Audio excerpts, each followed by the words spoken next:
안녕하세요, 축진막입니다. 레알 마드리드와 도르트문트의 챔피언스리그 결승 리매치, 레알 마드리드의 홈에서 벌어졌는데요. 레알 마드리드가 미친 역전승을 만들어냈습니다. 레알 마드리드가 초반에 도르트문트한테 골을 왜 먹었는지, 그리고 나중엔 어떻게 따라잡았는지 알아보도록 하겠습니다. 레알 마드리드는 선발 라인업을 매우 공격적으로 가져왔는데요. 중원을 발베르데, 모드리치, 벨링엄으로 구성하고 전방에 비니시우스, 음바페, 호드리구를 구성하면서 수비형 미드필더 역할을 발베르데에게 맡겼습니다. 하지만 발베르데는 추아메니처럼 전형적인 수비형 미드필더는 아니기 때문에 매우 공격적인 선발 라인업이라고 볼 수 있겠죠. 도르트문트는 율리안 브란트를 중심으로 밸런스가 잘 잡힌 라인업을 구성해 왔습니다. 레알 마드리드의 주 공격 루트는 이렇게 상대 수비 라인이 올라왔을 때 뒷공간을 노리는 방식으로 진행이 되었는데요. 지금도 호드리구가 뒷공간 뛸 때 밀리탕이 맞춰서 롱킥을 때려주는 장면입니다. 전반 초반에는 이런 장면들이 꽤나 나왔어요. 하지만 전반 후반으로 갈수록 없어졌죠. 또 상대가 높은 지역에서 빌드업 할 때는 레알 마드리드는 4-5-1 형태로 수비를 진행했고, 음바페가 엄청 적극적으로 수비를 가담한다는 느낌은 안 들었습니다. 또 레알 마드리드는 원래 점유율에 엄청나게 집착하는 팀은 아니기 때문에 공을 뺏고 나서의 역습 과정이 더 중요하다고 볼 수 있겠습니다. 하지만 레알이 수비 성공하고 역습으로 전환하는 과정에서 역습이 계속 끊기면서 좀 아쉬운 상황들이 많았죠. 그리고 그런 과정에서 사고가 터집니다. 레알 마드리드가 지금도 수비를 성공하고 역습 나가려는 장면에서 바스케스가 이렇게 공을 끊었어요. 그런데 이 공을 끊고 역습을 나가려고 하는데 바로 그 자리에서 브란트가 수비를 합니다. 저는 브란트라는 공격형 미드필더가 공격 전개하는 패스 이런 것도 좋지만 엄청나게 많이 뛰고 공격형 미드필더 치고는 수비력도 좋다고 생각을 하는데요. 그런 장점이 드러난 장면이었습니다. 그리고 이 커팅한 공이 기라시에게 전달되고요. 기라시가 여기서 센터백들을 잘 견뎌내면서 말런이 움직일 때까지 기다립니다. 여기서 맨디가 기라시의 슈팅각을 같이 막아주려고 타이트하게 붙은 게 오히려 말런에게 공간을 주는 꼴이 돼버렸습니다. 그리고 말런이 이 공을 잡아서 환상적인 득점을 성공합니다. 제 아무리 쿠르투아라고 해도 어쩔 수 없었죠. 이렇게 실점을 하고 4분 뒤 레알 마드리드는 수비 쪽에서 또 약점을 보이는데요. 지금도 레알 마드리드가 전방 압박을 하다가 실패한 장면이 있는데, 그래서 라인과 라인 사이의 간격이 되게 넓습니다. 여기서 시야가 좋은 브란트가 완전히 반대편으로 롱패스, 그리고 이 공격은 오른쪽에서 진행이 되는데요. 이때 바이노 기튼스의 움직임이 심상치 않습니다. 루카스 바스케스는 공 쪽을 보면서 골대 쪽으로 갈 수밖에 없기 때문에 뒤쪽에 따라오는 선수에 대한 시야를 챙기기가 어렵죠. 그때 바이노 기튼스가 루카스 바스케스 시야 뒤쪽으로 뛰어들어갑니다. 그리고 이 공을 받은 말런이 기라시 쪽 루트를 확인하지만 기라시 쪽으로 패스 주기가 어려운 상황이죠. 그래서 패스 주는 걸 포기하고 앞쪽으로 드리블 전진. 이때도 바이노 기튼스는 쉬지 않습니다. 그리고 말런이 반대쪽 컷백, 바이노 기튼스가 득점을 합니다. 이런 것들을 보면 도르트문트는 한 발짝 더 뛰었다고 볼 수 있겠고, 레알 마드리드는 수비에서 특히 간격 문제를 발생하고 있다는 걸 알 수 있었습니다. 그리고 2대0이 된 상황에서 전방 압박 하는 장면에서도 조금은 허술한 전방 압박을 보여줍니다. 이 음바페가 상대방에게 압박을 가는 순간에 음바페와 다른 선수의 간격이 너무 넓습니다. 이러면 앞에서 압박 안 가는 이만 못하죠. 결국 당연히 간격이 벌어지니까 도르트문트는 제3자를 이용해서 패스가 빠져나올 수 있었고, 그걸 막기 위해서 또 호드리구가 뒤늦게 따라가게 되는 거예요. 그러면서 또 자연스레 간격이 벌어지고 이렇게 전방 패스를 허용할 수밖에 없었습니다. 레알 마드리드가 공격도 공격이지만 일단은 수비가 돼야 선수비 후역습을 하는데, 간격이 벌어지면서 컴팩트한 수비가 자꾸 안 되는 문제점이 발생했죠. 전반전은 이렇게 안 좋은 상황 속에서 후반전을 맞이하는 레알 마드리드입니다. 그리고 도르트문트의 누리사인 감독은 후반전 초반 변화를 가져갔는데요. 득점했던 왼쪽 윙어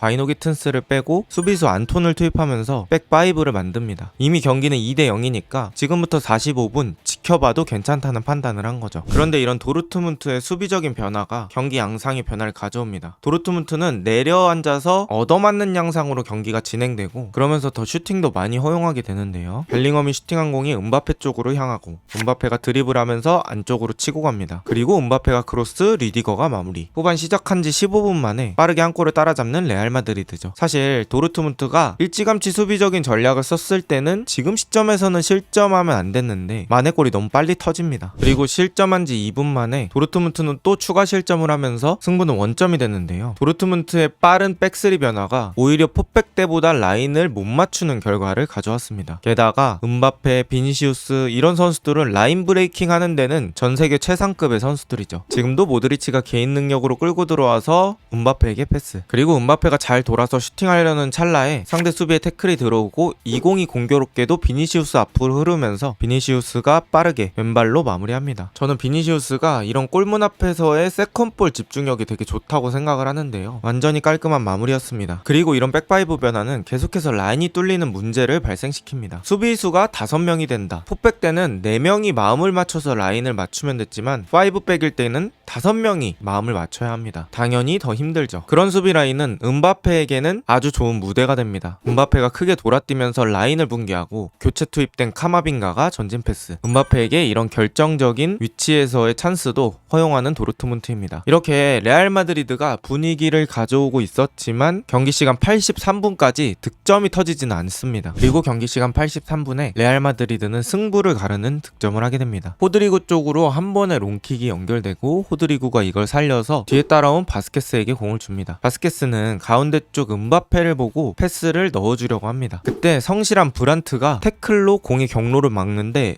이게 공교롭게도 바스케스와 2대1 패스를 하는 효과를 만들어냅니다. 그리고 바스케스가 이걸 그대로 안으로 치고 들어가서 슈팅. 골키퍼 머리 보고 강하게 때린 공이 도르트문트의 골문 안쪽 옆구물을 때리면서 완벽한 득점이 됩니다. 2대0으로 지고 있다가 내리세 골을 넣으며 엄청난 후반 집중력을 보여주는 레알 마드리드입니다. 그리고 그 이후에 비니시우스가 발롱도르급 퍼포먼스를 보여주며 경기를 완전히 끝냅니다. 역습 상황에서 안쪽으로 치고 들어오면서 낮은 땅볼 가마차기로 4대2를 만듭니다. 골. 그리고 정말 아무것도 아닌 역습 상황에서 공 잡고 돌아서 2명 제치고 1대1 상황에서 좌우로 밸런스 흔들면서 왼쪽으로 공 컨트롤 그리고 왼발 슈팅까지 정말 말도 안 되는 퍼포먼스를 보여주는 비니시우스입니다. 이렇게 경기는 5대2로 종료가 되죠. 오늘 레알 마드리드의 경기는 절망편과 희망편이 함께 보였던 경기인데요. 전반전 절망편에서는 역습이 앞쪽부터 끊기고 또 완벽하지 않은 전방 압박 때문에 수비들 간의 간격이 늘어나면서 도르트문트한테